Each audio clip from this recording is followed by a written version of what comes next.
कोणार्कचे सूर्य मंदिर भारताच्या किनाऱ्यावर उभं राहिलेलं एक अद्भुत वास्तुशास्त्राचं आश्चर्य। ओडिशाच्या तेजस्वी समुद्र किनाऱ्यावर उभं असलेलं हे भव्य मंदिर फक्त देवतेचं प्रतीक नाही, तर इतिहासाचं अद्वितीय रहस्य देखील आहे।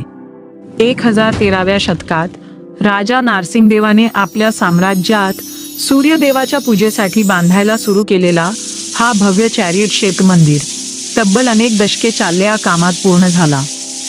अंदाजे 15,000 ते 20,000 कारागिरांनी काम करून हाताने कोरलेल्या सिंह, अश्व, देवता आणि फुलांच्या नक्षीकामांनी सजवलेली ही वास्तू आजही जगाला मंत्रमुग्ध करते। रुंदी सुमारे 30 मीटर, लांबी 50 मीटर आणि उंची जवळपास 40 मीटर असलेली ही इमारत सूर्यप्रकाशात चमकताना जणू काही इतिहास आपल्यासमोर उभा राहतो। विचार करा, एवढा भव्य आणि ज्वलंत सूर्य मंदिर फक्त पूजा किंवा प्रतीक म्हणून का, की त्यामागे अजून काही गुपित दडलेलं आहे? तुम्हाला काय वाटतं? कमेंट करून सांगा।